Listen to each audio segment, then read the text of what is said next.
Every act of production makes use of some kinds of tools, equipment, raw material, whatever.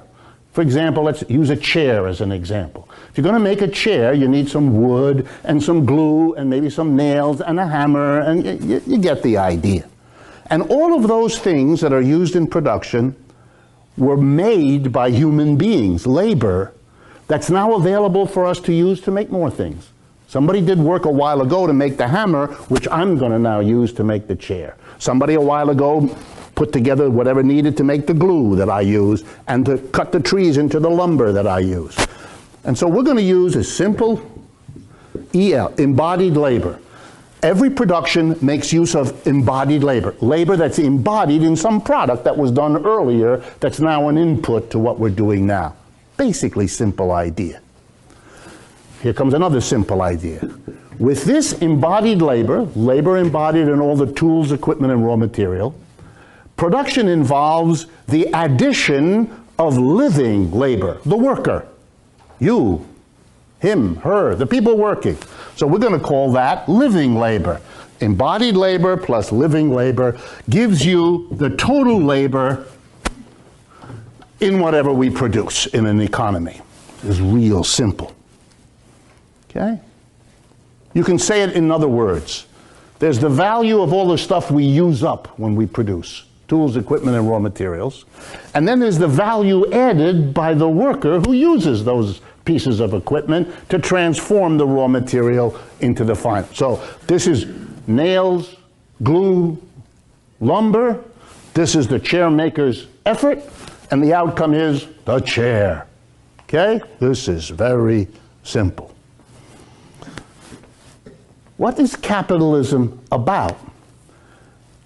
By some process, which we can talk about later, the embodied labor, the work done by working people in the past, becomes the private property of a few people. You know their names. They're called employers. They didn't make this stuff. Absolutely not. Somebody else did. Workers. But those workers didn't get to keep what they produced. They lost what they produced, and it became the property of somebody else. And that capitalist brings to the production process whatever it is he owns. Let's just say, just to make it simple, that it's worth 100. It doesn't matter what it is, just 100 of anything. So we know we're using up in making chairs 100 worth of hammers, nails, glue, lumber, all of that. And now the worker adds value to what he or she produces by transforming the lumber, nails, and glue into a new finished thing called a chair or a sofa or any other piece of output. Okay, and let's, just to make it real simple, say it's another 100. And so the final chair is worth 200. I told you this would be easy. 100 plus 100 equals 200. Economists think this is an enormous achievement here, but most of you probably don't. The arithmetic is simple. Okay? Now let's follow the logic as Marx did. This is what a capitalist does. He brings 100 of what he's come to acquire somehow, we don't know how. And by the way, we never asked the capitalist quite how he got it, do we? It's really only, do you got it or do you not have it? And if you have it, you can be the employer. And if you don't, you can't. The fact that the employer who has it didn't produce it is a nagging problem we prefer not to ask. But we'll come back to it. And you know you can't be an employer because you don't have it. You didn't get it. Somebody else did. So the capitalist brings his 100. But he uses that up. That's the tools and equipment used up. So that 100 shows up in the chair as half of the 200 that chair is worth. And we know that the chair is worth 200 because in addition to the 100 of stuff used up, there was 100 more value added by the worker who worked to make the chair that's worth 200. Now, says Marx, and you're going to say it with me because you're going to understand this. Now Marx says, let's see. For the capitalist, he wants to get back what he laid out, 100.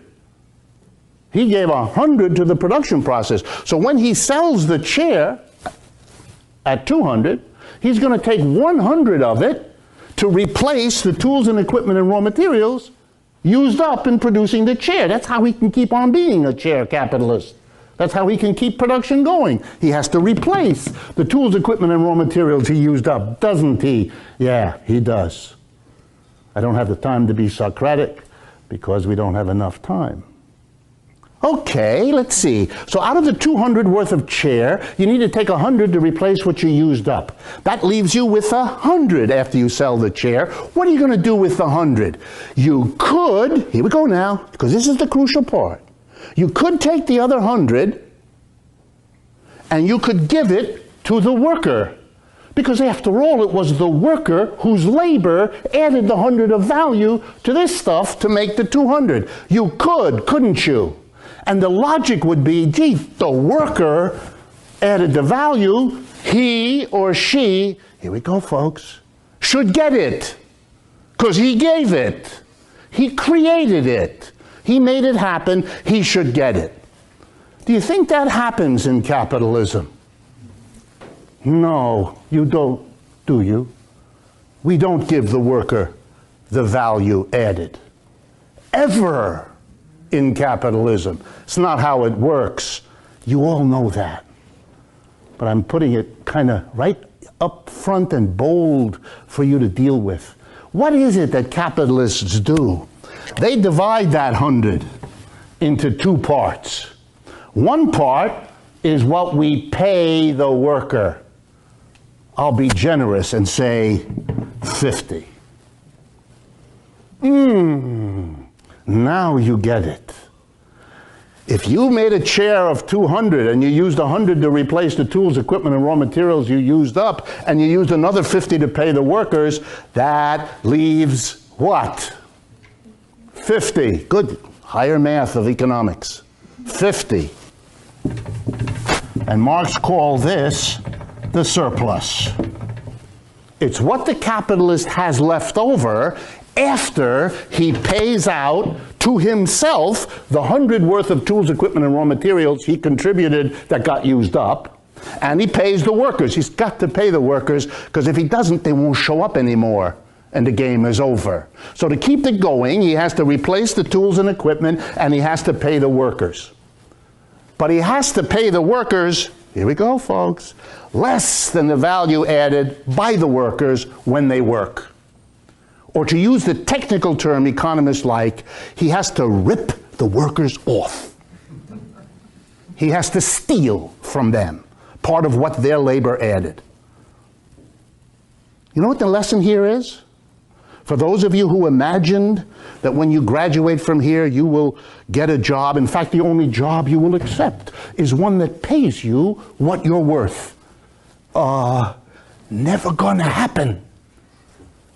The condition of your employment is that you produce more by your labor than you get paid. Welcome to the capitalist system. That's how it works. This thing, surplus, that's profits. That's where the profits of enterprise come from. The best way to describe your work in a capitalist enterprise is not that the employer gives you a job, it's that you give your employer the surplus. The giver and the getter are in reversed order from what the language suggests.